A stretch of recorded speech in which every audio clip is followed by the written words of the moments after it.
আসসালামু আলাইকুম ওয়া রাহমাতুল্লাহ। লাইভে গেছে?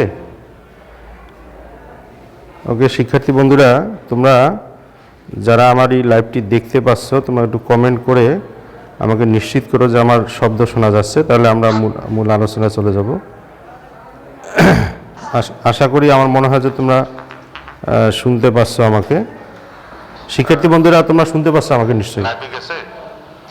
তোমরা একটু কমেন্ট করে। তো শিক্ষার্থী বন্ধুরা, আজকে আমরা একটা গুরুত্বপূর্ণ বিষয়ে আলোচনা করব, যেটি তোমাদের এই সামনের বার্ষিক পরীক্ষায় অর্থাৎ আগামী 24 তারিখে যে পরীক্ষাটি হবে ইংরেজি, সেই পরীক্ষায় আমরা এই বিষয় সম্পর্কে মিনিমাম 2টা প্রশ্ন থাকবে। Transformation of degree. আমরা ট্রান্সফরমেশন অফ সেন্টেন্স অর্থাৎ চেঞ্জিং সেন্টেন্সের জন্য 5 নাম্বার রেখেছি। কয় নাম্বার? 5 নাম্বার। তো আমরা ইনশাল্লাহ 5 নাম্বারের মধ্যে চেঞ্জিং ডিগ্রি অর্থাৎ ডিগ্রি থেকে আমরা 5 নাম্বারের মধ্যে 2 নাম্বার অথবা 3 নাম্বার, 2টা অথবা 3টা প্রশ্ন থাকবে। তো আজকে ইনশাল্লাহ আমরা এই চেঞ্জিং ডিগ্রি সম্পর্কে বিস্তারিত আলোচনা জানবো। আশা করি তোমরা আমাকে সহযোগিতা করবে। শুরুতে একটু খেয়াল করো, স্ক্রিনে আমি লিখেছি, দেখো ডিগ্রি শব্দটা দেখা যাচ্ছে সবার? আচ্ছা, ডিগ্রি শব্দের অর্থ এখানে আমি কি লিখছি দেখো, তুলনা, মাত্রা বা সম্মান। তুলনা, মাত্রা বা, আচ্ছা আমরা তুলনা করি, কারোর সাথে কারো তুলনা করি না? ব্যক্তির সাথে ব্যক্তির হতে পারে, বস্তুর সাথে ব্যক্তির, অথবা বস্তুর সাথে বস্তুর, ঠিক কিনা? আচ্ছা, আবার মাত্রা বোঝায় অনেক সময় আমরা বলি না যে আজকে তাপমাত্রা 12 degree Celsius, 9 degree Celsius, 8 degree Celsius, বলি কিনা? হ্যাঁ। আবার সম্মানের দিক থেকে অনেক সময় দেখবা যে যখন আমরা কোনো মেয়ে দেখতে যাই, দেখবা যে ধরো মেয়ের পক্ষের লোক অথবা ছেলে পক্ষের লোক বলে মেয়ে ডিগ্রি পাস, মেয়ে কি পাস? তাহলে ডিগ্রি একই শব্দ, কিন্তু অর্থ কয়টা? 3টা। তুলনা, মাত্রা, আবার কি? বুঝতেছো আমার কথা? আচ্ছা, এখন আমরা আজকে যে বিষয়টা নিয়ে আলোচনা করব সেটি হলো যে আমরা সাধারণত আমাদের মানে চলাচলের পথে, বাস্তব জীবনে কোনো ব্যক্তির সাথে কোনো ব্যক্তির, কোনো বস্তুর সাথে বস্তুর যে তুলনা করি, সেটা মূলত কিসের তুলনা করি? আমরা কোনো ব্যক্তির সাথে ব্যক্তির অথবা কোনো বস্তুর সাথে বস্তুর যে তুলনা করি সেটি হলো সেই ব্যক্তির অথবা সেই বস্তুর দোষ অথবা গুণ। সেটা দোষ গুণ হতে পারে, সেটা সংখ্যা হতে পারে, সেটা পরিমাণ। মনে করে এই বোতল থেকে এই বোতল, এইখানে 5 লিটার, এখানে 3 লিটার, তাহলে এই বোতল থেকে এই বোতলে 2 লিটার বেশি আছে, তাহলে আমরা পরিমাণের দিক থেকে তুলনা করলাম। যে ওরা 10 জন আসছে, আমরা 5 জন গেছি, তাহলে আমরা সংখ্যার দিক থেকে তুলনা করলাম। কি বুঝতেছো আমার কথা? তাহলে আমরা তুলনা করি কিসের? দোষের অথবা গুণের, পরিমাণের, সংখ্যার, অথবা কোনো অবস্থার। যে আলহামদুলিল্লাহ আমি ভালো আছি, সেই তুলনায় সে একটু খারাপ আছে, তাহলে আমরা তার অবস্থার তুলনা করলাম। তো তুলনাকে আমরা যদি ওইভাবে দেখি যে এই তুলনা করা যায় যে শব্দ, সেটাকে ইংলিশে বলে অ্যাডজেক্টিভ। ইংলিশে কি বলে? আর অ্যাডজেক্টিভের এরকম 3টা ফর্ম আছে। কয়টা ফর্ম? ভার্ব আমরা যে ব্যবহার করি বাক্যে, সে ভার্বের ফর্ম হচ্ছে 6টা। কয়টা ফর্ম? 6টা। ঠিক এরকম অ্যাডজেক্টিভেরও ফর্ম হচ্ছে 3টা। সেই ফর্মগুলো প্রথম যে প্রাথমিক যে কোয়ালিটি বোঝায়, যে গুণগুলো বোঝায়, পজিটিভ, কম্পারেটিভ, আর একটা কি? সুপারলেটিভ। তাহলে পজিটিভ যে শব্দটা আমরা ব্যবহার করি সেটি হচ্ছে অ্যাডজেক্টিভের প্রাথমিক গুণ, যেটার দ্বারা কারোর সাথে তুলনা বোঝায় না, স্বাভাবিক কোনো গুণ, দোষ, সংখ্যা, পরিমাণ ইত্যাদি বোঝায়, সেটা হলো পজিটিভ। আচ্ছা, কম্পারেটিভ তাহলে কি? কম্পারেটিভ হচ্ছে এমন শব্দ, এমন গুণবাচক শব্দ যেটা আমরা 2 জনের সাথে তুলনা করি। কয়জনের সাথে? এক ব্যক্তির সাথে এক ব্যক্তির, এক বস্তুর সাথে এক বস্তুর, এক সংখ্যার সাথে এক। বুঝতেছো আমার কথা? যখন আমরা একের বেশি 2-এর সাথে তুলনা করব, তখন সেই ধরনের গুণবাচক শব্দগুলো হবে কম্পারেটিভ। আচ্ছা, তাহলে সুপারলেটিভ কখন হবে? যখন আমরা 2-এর বেশি জনের সাথে তুলনা করব। যখন আমরা 2-এর বেশি জনের সাথে তুলনা করব, 2 বা ততোধিক ব্যক্তি বা বস্তুর সাথে তুলনা করব, তখন সেটা হবে সুপারলেটিভ। তাহলে অ্যাডজেক্টিভের কয়টা অবস্থা আমরা দেখলাম? 3টা। Positive, comparative, superlative. এখন আসো, পজিটিভ কোনো গুণকে যখন আমরা কম্পারেটিভ করব অথবা সুপারলেটিভ করব, সেটার কিছু বেসিক নিয়ম আছে, রুলস আছে। সেই রুলসটা একটু খেয়াল করো। আমি এখানে শব্দটা লিখছি ওয়াইজ। কি লিখছি আমি? আচ্ছা, ওয়াইজ অর্থ কি? জ্ঞানী। ওয়াইজ অর্থ জ্ঞানী, জ্ঞান আছে যার, তাদেরকে আমরা ওয়াইজ বলে আসছে। এখন এই ওয়াইজ শব্দটা নিশ্চিতভাবে এটা একটা গুণ বুঝাচ্ছে। কি বলো, কি বুঝাচ্ছে? এটা নিশ্চিতভাবে এই শব্দটা কোনো গুণকে বুঝাচ্ছে, ঠিক কিনা? আচ্ছা, এখন এই যখন আমরা সেটাকে কম্পারেটিভ করব, তখন আমি কিভাবে সেটাকে কম্পারেটিভ করব? অথবা সুপারলেটিভ যদি করব, তাহলে কিভাবে করব? এখানে দেখো আমি লিখছি যে ওয়াইজের শেষে প্লাস ইয়ার লিখছি। কি লিখছি আমি?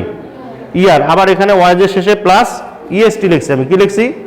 আচ্ছা কেন লিখছে একটু খেয়াল করো, যে যখন তোমরা ছোটবেলায় সিলেবল পড়ছিলে মনে আছে না? মনে আছে সিলেবল? সিলেবল হচ্ছে 4 প্রকার। কয় প্রকার?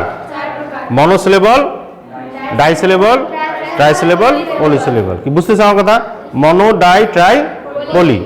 তো এই মনোসিলেবল হচ্ছে যে যখন কোনো শব্দ বা শব্দাংশকে বা শব্দকে আমরা একবারই উচ্চারণ করতে পারি, যেমন ওয়াইজ, যেমন কি ওয়াইজ, এটা উচ্চারণ করতে একবারের বেশি সময় লাগে না। তা যখন কোনো অ্যাডজেক্টিভকে উচ্চারণ করার ক্ষেত্রে একবারের বেশি সময় লাগবে না, তখন সেটাকে আমরা বলবো মনোসিলেবল। আর ঠিক ওই মনোসিলেবল যুক্ত শব্দগুলোকে কম্পারেটিভ বা সুপারলেটিভ করার ক্ষেত্রে যদি ওই মনোসিলেবল যুক্ত শব্দকে আমরা কম্পারেটিভ করার কথা বলি, তাহলে ওই শব্দের শেষে ইয়ার যোগ করব। কি যোগ করব? মানে যদি ওই শব্দটাকে কম্পারেটিভ করার কথা বলা হয়, তাহলে ইয়ার যোগ করলেই সেটা কম্পারেটিভ হয়ে যাবে। আর যদি সেটাকে সুপারলেটিভ করতে বলা হয়, তাহলে আমরা সেক্ষেত্রে ইএসটি যোগ করলে কি হয়ে যাবে? সুপারলেটিভ হয়ে যাবে। তাহলে খেয়াল করো, পজিটিভ কোনো অ্যাডজেক্টিভ যেটা মনোসিলেবল, যেটা একবারই উচ্চারণ করা যায়, আরো সহজ করে যদি বলি 6টা লেটারের কম, ওই ওয়ার্ডের মধ্যে কয়টা লেটারের কম? 6টা লেটারের কম যদি ওই শব্দটা হয়, সেই শব্দের শেষে আমরা ইয়ার যোগ করে কম্পারেটিভ এবং ইএসটি যোগ করে সুপারলেটিভ করব। কি ক্লিয়ার বিষয়টা? এখন আসো এই ইয়ার এবং ইএসটি বসানোর ক্ষেত্রে দেখো, এখানে ওয়াইজ শব্দের শেষে আগে থেকে ই দেয়া ছিল না? তাহলে আমি কি এখানে ডাবল ই লিখছি? আমি শুধু একটাই লিখবো। তার মানে প্রদত্ত অ্যাডজেক্টিভের শেষে পূর্ব থেকেই যদি ই দেয়া থাকে, তাহলে শুধু আর এবং শুধু এসটি যোগ হবে, তখন আর ইয়ার অথবা ইএসটি যোগ হবে না, মানে ডাবল ই হবে না। কি ক্লিয়ার বিষয়টা? পূর্বে থেকে ওই অ্যাডজেক্টিভের সাথে যদি ই আগেই দেওয়া থাকে, তাহলে আমরা শুধু আর এখানে শুধু কি যোগ করছি? আমরা আর শুধু কি যোগ করছি? এসটি যোগ করছি। কি ক্লিয়ার বিষয়টা? তাহলে এখানে কিন্তু আমি এই যদি ই ডাবল করতাম, তাহলে ডাবল ই হইতো, এখানে হইতো না? আবার এখানেও কি হইতো? ডাবল ই হইতো। তাহলে সেখানে ডাবল ই না হয়ে একটা ই বসলো, শুধু আমি আর যোগ করলাম। আর একটা ব্যতিক্রম একটু খেয়াল করে, এখানে বিগ এই শব্দটা একবারই উচ্চারণ করা যায়, কিন্তু যখন আমরা এটাকে কম্পারেটিভ করব, দেখো আমি বিগার লিখছি কিন্তু এখানে ডাবল জি লিখছি। কি লিখছি এখানে? এই জিটা ডাবল হলো কেন? ডাবল হলো একটু ভালো করে বুঝো, যে যখন কোনো অ্যাডজেক্টিভ যার শেষে কনসোনেন্ট দেওয়া থাকবে, কি দেওয়া থাকবে? অ্যাডজেক্টিভের শেষে কি দেওয়া থাকবে? কনসোনেন্ট দেওয়া আছে, তার পূর্বে একটাই ভাওয়েল, আর কোনো ভাওয়েল সামনে নেই। দেখো বিগ শব্দের এই বানানটা যদি আমরা একটু দেখি, বিগ শব্দের বানানে বিগ, তাহলে এটা ভাওয়েল আর এটা কি কনসোনেন্ট, তাহলে সিভি। এটা কনসোনেন্ট, এটা সরি এইটা কনসোনেন্ট আর এইটা ভাওয়েল। তো এখন এই কনসোনেন্টের পূর্বে ভিটা ভাওয়েল হওয়ার কারণে এই জিটা যখন আমরা মানে সেটাকে চেঞ্জ করব, তখন সেটা ডাবল জি হবে। আর এমনিতে তো যেহেতু জিটা কনসোনেন্ট, তাহলে ইয়ার হবে। ঠিক আছে কথা? জির পরে কম্পারেটিভ করতে গেলে কি হবে? ইয়ার। আবার সুপারলেটিভ করতে গেলে আমরা কি যোগ করব? ইএসটি যোগ করব। তাহলে এখানে ডাবল জি হলো কেন? ডাবল জি কেন হলো রাকিবুল?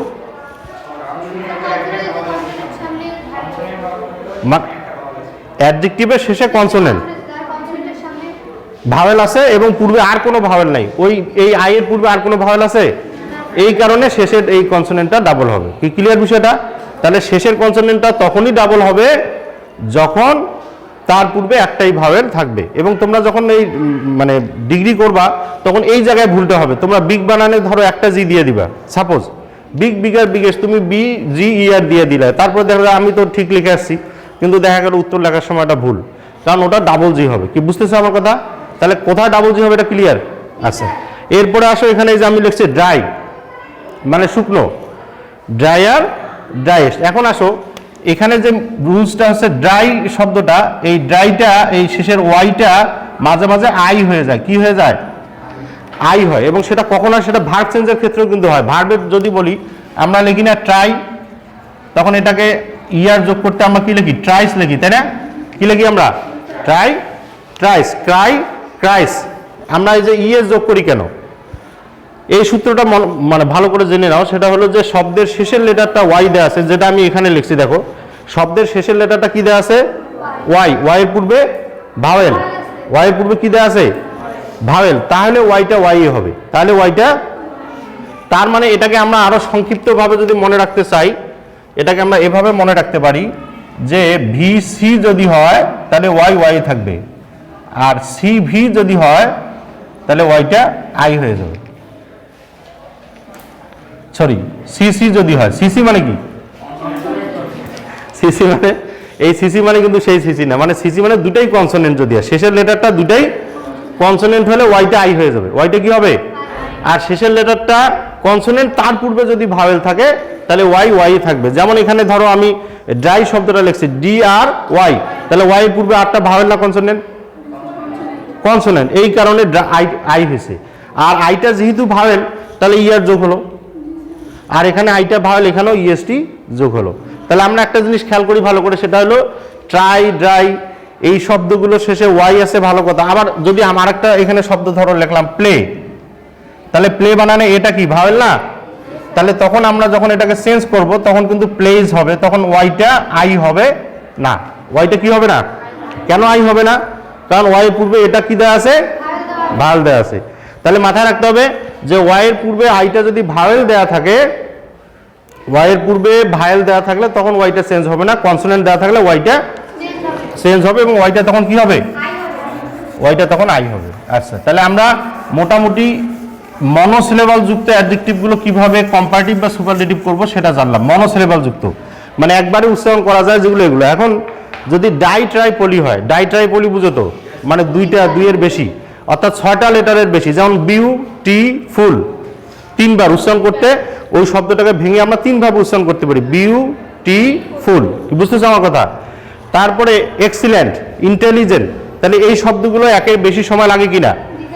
তাহলে যে শব্দগুলো 5টা লেটার বা 6টা লেটারের বেশি এবং যেটা একবারে উচ্চারণ করা সম্ভব না, সেগুলোকে আমরা বলি মানে সেই শব্দগুলোর ক্ষেত্রে বা সেই অ্যাডজেক্টিভগুলোর ক্ষেত্রে কম্পারেটিভ করার পূর্বে ওই অ্যাডজেক্টিভগুলোর পূর্বে মোর যোগ করব, আর সুপারলেটিভ করার ক্ষেত্রে ওই অ্যাডজেক্টিভের পূর্বে মোস্ট যোগ করব। তাহলে এই যে beautiful, more beautiful, most beautiful. এখন ধরো যদি ইন্টেলিজেন্ট হয় তাহলে কি হবে? More intelligent, most intelligent. তারপরে মনে করো যদি ধরো এরকম থাকে যে হ্যাপিয়েস্ট, অথবা ধরো সাপোজ ব্রিলিয়েন্ট, তাহলে মোর ব্রিলিয়েন্ট, মোস্ট ব্রিলিয়েন্ট। হ্যাঁ, তাহলে অ্যামেজিং মনে করো আছে, অ্যামেজিং, তাহলে মোর অ্যামেজিং, মোস্ট অ্যামেজিং, কি বুঝতেছো আমার কথা? তাহলে শব্দটা যখন একবারে উচ্চারণ করা সম্ভব হবে না তখন ওই শব্দগুলোকে কম্পারেটিভ করতে বললে আমরা মোর যোগ করে কম্পারেটিভ করব, আর সুপারলেটিভ করতে বললে মোস্ট যোগ করে সুপারলেটিভ করব। আর যেটা একবার উচ্চারণ করা যাবে সেটা শেষে ইয়ার অথবা ইএসটি যোগ করব। তাহলে আমার মনে হয় যে বেসিক জিনিসটা তোমরা ক্লিয়ার হয়েছে তো নাকি? এখন আমরা রুলসে চলে যাই।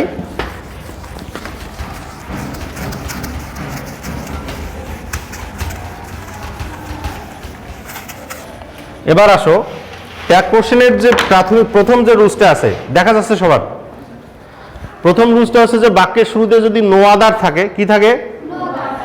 বাক্যের মানে পজিটিভ বাক্যের শুরুতে নো আদার থাকবে, no other plus subject plus verb plus as, adjective as plus object. এটা হলো পজিটিভ বাক্যের মানে প্রথম অংশ, যে অংশের মধ্যে বাক্যের শুরুতে নো আদার থাকতে পারে। যদি কোনো বাক্যের শুরুতে নো আদার থাকে তাহলে আমি নিশ্চিত যে বাক্যটা পজিটিভে আছে। আর একটা ভাবে নিশ্চিত হতে পারবো যদি বাক্যে অ্যাজ, অ্যাডজেক্টিভ অ্যাজ থাকে, কি থাকে? অ্যাজ, অ্যাডজেক্টিভ আবার অ্যাজ দেয়া আছে। যেমন এই বাক্যটা দেখো, no other man in the world is as brave as Tamim, as brave as Tamim. তাহলে এই বাক্যটা কিসে আছে? পজিটিভে আছে। এখন এটাকে যদি আমি কম্পারেটিভ করতে বলি বা বলা হয় যে আমরা কম্পারেটিভ করব, সেক্ষেত্রে এই পজিটিভ বাক্যকে কম্পারেটিভ করার নিয়ম হচ্ছে যে শেষের অবজেক্টটা, এই যখন আমি কম্পারেটিভ করব সেই শেষের অবজেক্টটাই সাবজেক্ট হবে। শেষের অবজেক্টটা কি হবে? কখন হবে সেটা? যখন কোনো পজিটিভ বাক্যকে আমরা কম্পারেটিভ করতে বলবো বা চাইবো তখন শেষের অবজেক্টটা সাবজেক্ট হবে। এক, এরপরে যে এখানে আমি ভার্ব লিখছি, কি লিখছি এখানে? Verb as it is. ওখানে যে ভার্ব, অর্থাৎ এই পজিটিভ বাক্যে ভার্বটা যে টেন্সের দেয়া থাকবে সেটা যদি প্রেজেন্টের দেয়া থাকে তাহলে অ্যাম ইজ আর এর মধ্যে যে কোনো একটা ভার্ব এখানে বসবে। যদি পাস্টে দেয়া থাকে তাহলে ওয়াজ ওয়ারের যে কোনো একটা ভার্ব এখানে বসবে। তার মানে পজিটিভ বাক্যে ভার্বটা যে টেন্সের দেয়া থাকবে কম্পারেটিভেও সেই টেন্সেরই হবে, তবে ভার্বটা এই যে অবজেক্টটা সাবজেক্ট হবে তার উপর নির্ভর করে হবে। যেমন একটা জিনিস খেয়াল করো, যেমন ধরো এখানে লেখা আছে is, no other man is লেখা আছে না? আচ্ছা, এখানে লেখা আছে তামিম। এখন তামিমের কারণে কি ইজ আসলো না কিসের কারণে ইজ আসছে? ধরো আমি এখানে ইজ লিখলাম, এখানে লেখা আছে তামিম, ওই অবজেক্টটা ওখানে কি লেখা আছে? তামিম লেখা আছে। তাহলে আমি অবজেক্টটা এখানে কি করলাম? সাবজেক্ট করলাম। অবজেক্টটাকে কি করলাম এখানে? তাহলে যখন কোনো অবজেক্টকে আমরা সাবজেক্ট করব, যখন কোনো অবজেক্টকে আমরা কি করব? সাবজেক্ট করব, সেই সাবজেক্টটা অনুসারে এখানে ভার্ব বসবে। এখন তামিম যেহেতু সংখ্যায় একজন, এই জন্য ইজ বসলো, মানে এখানে ইজ দেয়া আছে দেখে আমি ইজ বসালাম, বিষয়টা কিন্তু এরকম না। হ্যাঁ, এটা আরো হইতে পারতো। এখানে কি হইতে পারতো? এখানে ইজের জায়গায় যদি তামিমটা প্লুরাল বুঝাইতো, ধরো তামিমস লেখা আছে, তামিমেরা, এরকম শব্দ যদি এখানে থাকতো, তখন ইজটা অটোমেটিক কি হয়ে যেত? আর হয়ে যেত। ইজটা কি হয়ে যেত? বুঝতেছো আমার কথা? তাহলে তামিম আছে দেখে আমি ইজ লিখছি, আর এখানে ইজ আছে দেখে আমি এখানে ইজ লিখছি, বিষয়টা কিন্তু এরকম না। ইজ আছে দেখে ইজ লিখছি, কিন্তু বিষয়টা এরকম। তাহলে মাথায় রাখতে হবে যে যখন কোনো ভার্ব আমরা ব্যবহার করব, এখানে যে ভার্বটা দেয়া থাকবে সেই ভার্বটাই আমি যে এখানে বসাবো, বিষয়টা এমন না। ভার্ব বসানোর ক্ষেত্রে যে অবজেক্টটা সাবজেক্ট হবে তার উপর নির্ভর করে আমরা ভার্বটা বসাবো। কি ক্লিয়ার? আচ্ছা, তাহলে লিখলাম তামিম ইজ, এরপরে লেখা আছে এখানে, মনে করো দেখো ব্রেভ লেখা আছে। কি লেখা আছে? ব্রেভ। তাহলে এখন ব্রেভটা কি এই একবারে উচ্চারণ করা যায়? কেমন না যায়? ব্রেভ একবারে তো উচ্চারণ করা যায়। তাহলে এটাকে আমরা যখন ব্রেভটাকে একবার উচ্চারণ করতে পারবো, তখন লিখবো তামিম ইজ ব্রেভার। কি লিখবো? ব্রেভটা হয়ে যাবে তখন। এই যে আমি এখানে কি লিখছি যে ইয়ার অবলিক মোর যুক্ত অ্যাডজেক্টিভ, ইয়ার অবলিক কি ইয়ারও যোগ হতে পারে অথবা মোরও যোগ হতে পারে। তাহলে আমি এখানে ব্রেভ, এই যে এখানে ব্রেভ শব্দের শেষে আগে থেকে ই দেয়া আছে না? নাই, আগে থেকে ই দেয়া আছে না? তাহলে আমি কি যোগ করলাম? শুধু কি যোগ করছি? শুধু আর যোগ করছি। তাহলে Tamim is braver, Tamim is braver than any other or all other man in the world. তাহলে Tamim is braver than any other man in the, তাহলে এখানে all otherও আমি চাইলে লিখতে পারবো, চাইলে any otherও। বুঝতেছো আমার কথা? আমরা চাইলে all otherও লিখতে পারবো, any otherও লিখতে পারবো, তবে যে কোনো একটা, তবে যে কোনো এক। আর কম্পারেটিভ করার ক্ষেত্রে কম্পারেটিভের বেসিক যে বৈশিষ্ট্য, মানে মূল বৈশিষ্ট্য হচ্ছে এখানে অবশ্যই দেন আনতে হবে। কি আনতে হবে? কম্পারেটিভ যখন আমরা কোনো বাক্যকে করব, দেন আনবো, এবং এই তার পূর্বে ইয়ার অথবা মোর যুক্ত অ্যাডজেক্টিভ লিখবো। যদি একবার উচ্চারণ করা যায় তাহলে ইয়ার যোগ হবে, একবার উচ্চারণ করা না গেলে আমরা ওই শব্দটার পূর্বে মোর। যদি ব্রেভটাকে একবার উচ্চারণ করা না যেত, তাহলে আমরা তখন লিখতাম মোর ব্রেভ। সাপোজ কি লিখতাম তখন? মোর ব্রেভ। কখন লিখতাম? যখন সেটা একবারে উচ্চারণ করা যেত না। আর যখন যেহেতু যাচ্ছে, তাহলে তখন ব্রেভার হবে। কি ক্লিয়ার এটা? তাহলে এখন এবার আসো, এই যে এই তামিম, আবার এটাকে যখন আমরা সুপারলেটিভ করব, একই জিনিস যে তামিম, তাহলে এখানে ইজ আনলাম কার কারণে? তামিমের কারণে আনছি। কিন্তু তামিম যেহেতু সিঙ্গুলার, এই জন্য ইজ আসছে। ঠিক আছে কথা? চাইলে ইজটা এখানে আরো হইতে পারতো, ইজটা এখানে এমও হইতে পারতো। যদি এখানে মনে করো আই লেখা থাকতো, এখানে কি লেখা থাকতো? As I. সাপোজ যদি এখানে অ্যাজ আই লেখা থাকতো, তাহলে আমি তখন এখানে আই এম লিখতাম, এখানেও আই লিখতাম। কি বুঝতেছো কথা? তাহলে তামিম ইজ, এরপরে ব্রেভটা কি হয়ে যাবে? ব্রেভেস্ট, তারপরে ম্যান ইন দ্য ওয়ার্ল্ড। কি ঠিক আছে কথা? তাহলে Tamim is the bravest man in the world. এখানে একটা জিনিস খেয়াল করো, এখানে দা হবে, যে Tamim is the bravest man in the, তাহলে তামিম ইজ দা লিখলাম। আমি কি লিখছি এখানে? দা কেন লিখলাম? যেহেতু আমি এটাকে সুপারলেটিভ করব। কি করব? সুপারলেটিভের তাহলে প্রধান বৈশিষ্ট্য হচ্ছে যে সুপারলেটিভের দা থাকবে, দায়ের পরে, এই দায়ের পরে ওই শব্দটা একবারে উচ্চারণ করা গেলে ইএসটি যোগ হবে, আর একবারে উচ্চারণ করা না গেলে মোস্ট যোগ হবে। তারপরে বলছি নো আদারের পরের অংশ। তাহলে নো আদারের পরে কি লেখা আছে? Man in the world. আচ্ছা, তাহলে আমার মনে হয় তোমরা ক্লিয়ার বিষয়টা, যে পজিটিভ বাক্যকে সুপারলেটিভ করতে গেলে অবজেক্টটা সাবজেক্ট হবে, পজিটিভ বাক্যকে কম্পারেটিভ করতে গেলেও অবজেক্টটা সাবজেক্ট হবে। তবে কোনো কম্পারেটিভকে সুপারলেটিভ অথবা সুপারলেটিভকে কম্পারেটিভ করতে গেলে তখন আর অবজেক্ট সাবজেক্টগুলো জায়গা বদল করবে না। যেমন এখানে তামিম আছে, এখানেও তামিমে থাকবে। এই খেয়াল করো, তামিম আছে, কি থাকবে? তামিমে থাকবে।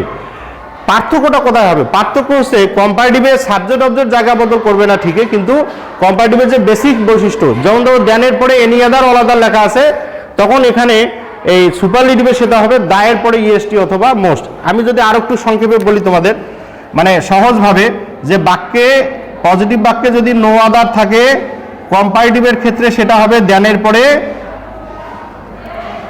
এনি আদার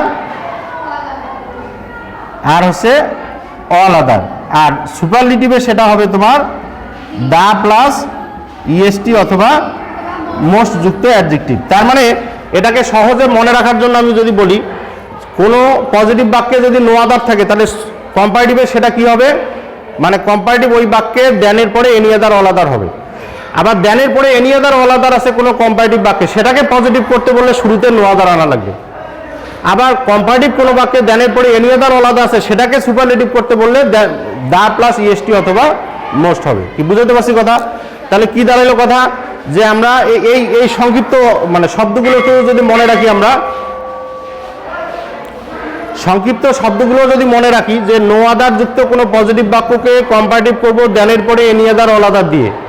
সামনে তো আরো থাকবে, অবজেক্ট আর সাবজেক্ট হবে, ভার্ব হবে, কিন্তু মনে রাখার সহজ কৌশল হচ্ছে এই শব্দগুলো মনে রাখলে তখন তোমার সূত্রটা এমনি মনে পড়বে। আর সুপারলেটিভে নো আদার যুক্ত কোনো বাক্যে নো আদার অথবা দ্যানের পরে এনি আদার অল আদার যুক্ত কোনো বাক্যের সুপারলেটিভটা দা প্লাস ইএসটি হবে, এখানে ওয়ান অফ দা আনার কোনো সুযোগ নাই। যেটা আমরা পরের সূত্রটা একটু দেখি, তাহলে বিষয়টা আরো ক্লিয়ার হবে। দেখো পরের সূত্রটা দেখা যাচ্ছে,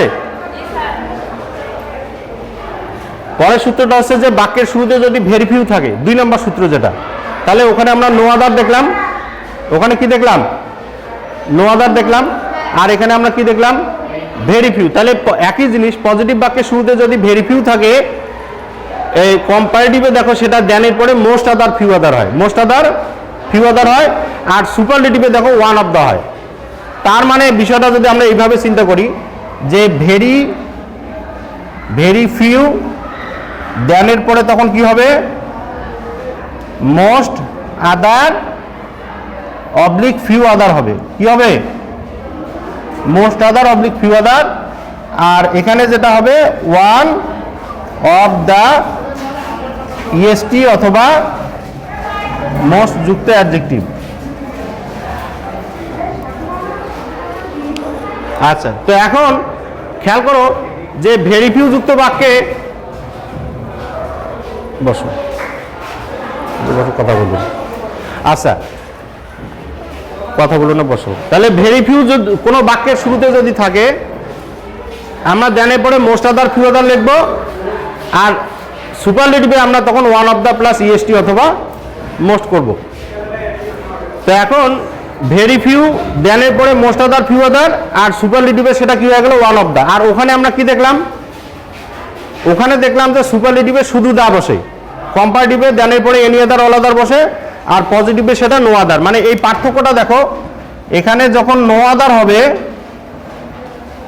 তখন কম্পারেটিভে হবে দ্যানের পরে এনি আদার অথবা অল আদার, আর এখানে তখন হবে দা প্লাস ইএসটি অথবা মোস্ট যুক্ত অ্যাডজেক্টিভ। তাহলে পার্থক্যটা বুঝছো, নো আদার যুক্ত বাক্যটার দ্যানের পরে এনি আদার অল আদার হয়, আর সুপারলেটিভে শুধু দা হয়, সুপারলেটিভে। আর ভেরি ফিউ যুক্ত বাক্যের দ্যানের পরে মোস্ট আদার ফিউ আদার হয়, সুপারলেটিভে হয় ওয়ান অফ দা। পার্থক্যটা বুঝছো তো, সুপারলেটিভে কি হয়, ওয়ান অফ দা, আর এখানে সুপারলেটিভে শুধু, এখানে সুপারলেটিভে কি হয়, শুধু দা হয়, আর এটার পজিটিভ হয় নো আদার, আর কম্পারেটিভ হয় দ্যানের পরে এনি আদার অল আদার দিয়ে, আর এখানে কম্পারেটিভ হয় দ্যানের পরে মোস্ট আদার ফিউ আদার দিয়ে।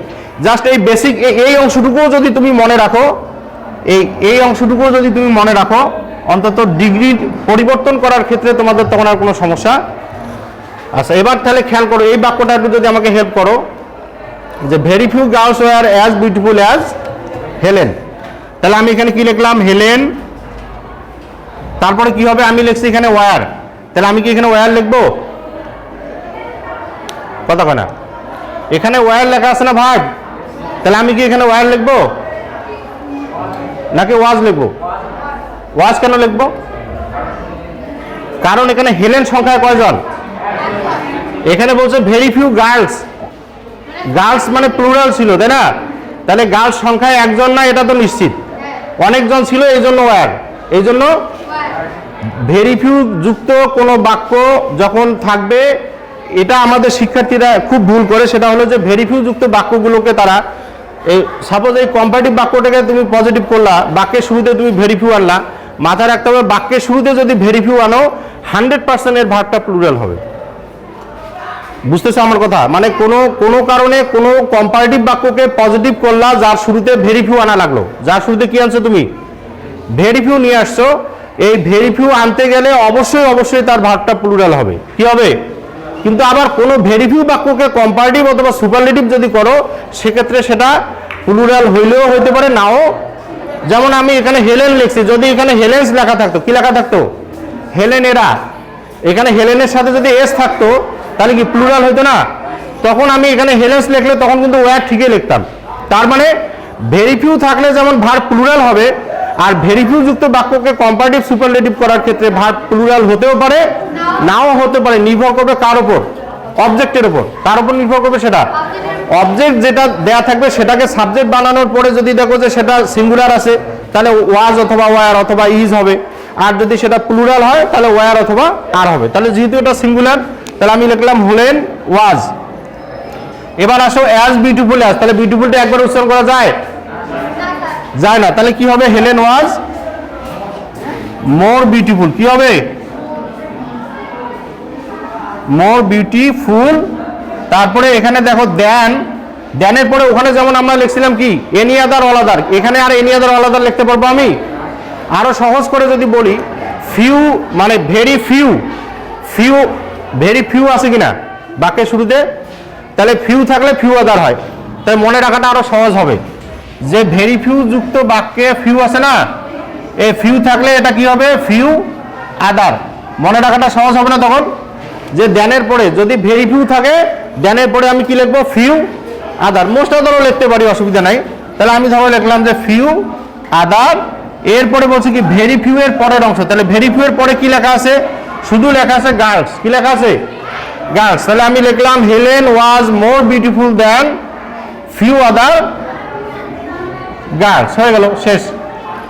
এরপরে এটাকে যদি আমি সুপারলেটিভ করতে বলি, সুপারলেটিভ, তাহলে ওই একই জিনিস অবজেক্টটা কি হবে? সাবজেক্ট হবে। তাহলে অবজেক্টটা সাবজেক্ট করলে তাহলে কি হবে? হেলেন ওয়াজ, এখানে আমি কি লিখলাম? One of the, Helen was one of the. এরপরে যেহেতু বিউটিফুল আছে, তাহলে কি হবে? Most beautiful girl. এখন Helen was one of the most beautiful girl, অথবা তুমি গার্লসও দিতে পারো, গার্লস অথবা গার্ল।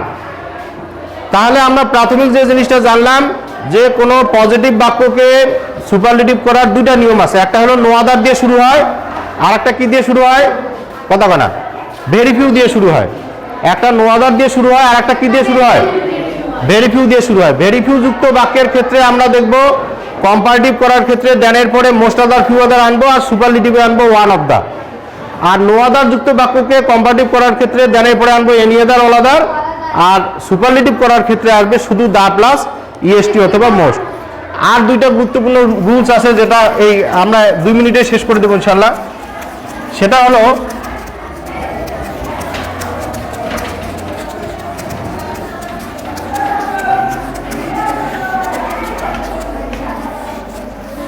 আমি এখানে দুইটা আলাদা সূত্র দেখো, যেটার কম্পারেটিভ হয় কিন্তু সুপারলেটিভ হয় না। এই যে এই বাক্যটার কম্পারেটিভ হয়, যে এই পজিটিভ বাক্যটার বৈশিষ্ট্য দেখো, subject verb as adjective as plus object. তার মানে এই বাক্যের শুরুতে নো আদারও নাই, ভেরি ফিউ। তার মানে নো আদার ভেরি ফিউ ছাড়াও পজিটিভ বাক্য হতে, নো আদার ভেরি ফিউ ছাড়াও পজিটিভ বাক্য হতে পারে। তাহলে আমি এখানে লিখলাম, মনে করো ওখানে যেমন লেখা আছে যে he is as wise as his mother. এখন এই বাক্যের শুরুতে নো আদার নাই, ভেরি ফিউ নেই, তারপরেও বাক্যটা পজিটিভ, তারপরেও বাক্যটা, এই পজিটিভ বাক্যকে যখন আমরা কম্পারেটিভ করব তখন ওই একই জিনিস, অবজেক্টটা কি হবে? সাবজেক্ট হবে মাদার ইজ। তবে একটা বিষয় মাথায় রাখতে হবে, গিভেন সেন্টেন্স মানে যে বাক্যটা দেয়া থাকবে সেই বাক্যটা যদি হা বোধক হয়, কি হয়? হা বোধক হয়, তাহলে কম্পারেটিভ যেটা তুমি করতেছো সেটা নাবোধক করতে হবে। কি করতে হবে? তাহলে মাদার ইজ নট এবং এখানে ওয়াইজটা তখন হয়ে যাবে ওয়াইজার। ওয়াইজটা একবার উচ্চারণ করা যায় তো নাকি? তাহলে mother is not wiser than he, এখানে হবে হিজ মাদার। কি হবে? His mother is not wiser than he. তাহলে এখানে আমি কেন নট আনলাম?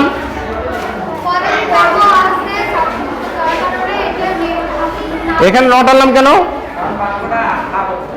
বাক্যটা এই বাক্যটা he is as wise as his mother, এই বাক্যটা হাবোধক, এই জন্যই আমি এখানে কি নিয়ে আসলাম। যদি এখানে নাবোধক থাকতো, মনে করো যদি এখানে লেখা থাকতো যে he is not as wise as his mother, তখন আর এখানে নটটা আমি আনতাম না। এই হলো পার্থক্য। কি বুঝছো আমার কথা? তার মানে কিছু বাক্য আছে যেটা শুরুতে নো আদারও থাকবে না, ভেরিফিউ নো আদারও নাই, ভেরিফিউ নাই, এই ধরনের বাক্যকে কম্পারেটিভ করা যায়, কিন্তু এটা সুপারলেটিভ করা যায় না। আচ্ছা, সেই বাক্যগুলো কেমন হবে দেখতে? সেই বাক্যগুলো এরকম হবে যে হি ইজ মানে সেই বাক্যগুলো কোথাও নট দেওয়া থাকবে, কোথাও নট দেওয়া। যদি নট দেওয়া না থাকে তাহলে কম্পারেটিভে নট আনতে হবে, আর যদি পজিটিভে নট দেওয়া থাকে তাহলে কম্পারেটিভে আনা লাগবে না। এই হলো পার্থক্য। তাহলে মোটামুটি আমার মনে হয় যে ডিগ্রি সম্পর্কে আমরা আলোচনাটা ক্লিয়ার। যে ডিগ্রি করার ক্ষেত্রে আমরা মাথায় রাখবো যে কোনো পজিটিভ বাক্য যখন আমরা পজিটিভ, কম্পারেটিভ বা সুপারলেটিভ করব, পজিটিভ অংশটা একবার উচ্চারণ করা গেলে ইয়ার, আর একের বেশি সময় লাগলে ইএসটি, আর যদি তোমার একবার উচ্চারণ করা না যায় তাহলে ওই শব্দের পূর্বে মোট যোগ হবে, আর সুপারলেটিভ করার ক্ষেত্রে মোস্ট যোগ করতে হবে। এটা হলো ওই শব্দগুলোর কথা। এছাড়া আমরা বললাম যে পজিটিভ বাক্যের শুরুতে নো আদার থাকবে, যেটা আমরা এখানে দেখানোর চেষ্টা করলাম যে কোনো পজিটিভ বাক্যের সামনে নো আদার থাকলে আমরা সেটাকে কম্পারেটিভ করবো কি করতে? দেনের পরে এনি আদার অল আদার দেবো, আর সুপারলেটিভে দা প্লাস ইএসটি অথবা মোস্ট যুক্ত শব্দ লিখবো। এরপর আমরা আরেকটা সূত্র দেখলাম যে বাক্যের শুরুতে যদি ভেরিফিউ থাকে, ভেরিফিউ যুক্ত কোনো পজিটিভ বাক্যকে সুপারলেটিভ করার ক্ষেত্রে আমরা কি করব? যে ভেরিফিউ থাকলে কম্পারেটিভ করার ক্ষেত্রে হবে দেনের পরে মোস্ট আদার অথবা ফিউ আদার, আর সুপারলেটিভ করার ক্ষেত্রে হবে one of the plus EST অথবা মোস্ট। এরপর আর দুইটা রুলস আমরা দেখলাম, যেখানে যেগুলো পজিটিভ হয় কম্পারেটিভ হয় কিন্তু সুপারলেটিভ হয় না। সেগুলো দেখতে কেমন? যে সেগুলো শুরুতে নো আদারও থাকে না, ভেরিফিউও, এই বাক্যগুলোর ক্ষেত্রে নো আদারও থাকে না, ভেরিফিউও থাকে না। এই হলো মোটামুটি মানে পজিটিভ থেকে কম্পারেটিভের রুলস। আর একটা রুলস আছে, সেটা হলো অ্যাজ সুন অ্যাজ দিয়েও আমরা পজিটিভ থেকে কম্পারেটিভ করতে পারি। অ্যাজ সুন অ্যাজ দিয়ে একটা বাক্য আছে না, অ্যাজ সুন অ্যাজ যুক্ত বাক্যকে নো সুনার হ্যাড দিয়ে আমরা কি করি? নেগেটিভ করলে সেটার কম্পারেটিভ হয়ে যাবে। আমরা অ্যাজ সুন অ্যাজ বাক্যকে পজিটিভ থেকে নেগেটিভ করছিলাম না, মানে হ্যাঁ, পজিটিভ থেকে নেগেটিভ করতাম, পজিটিভ থেকে কি করতাম?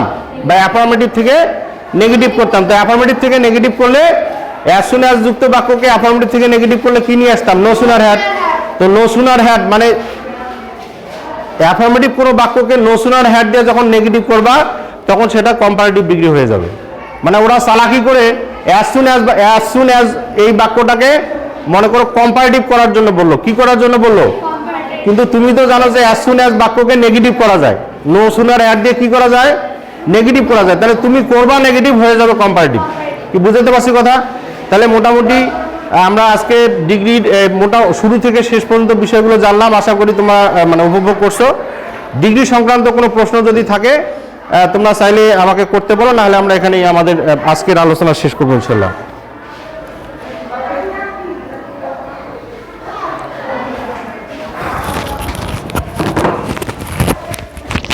হাততালি দিবে না তো মা? বসে আছে হ্যাঁ। এখন কাজ আমাদের দুইটা হলো, একটা হচ্ছে যে আমি যখন ভিডিও করলাম আমি খুব মনোযোগ সহকারে ক্লাস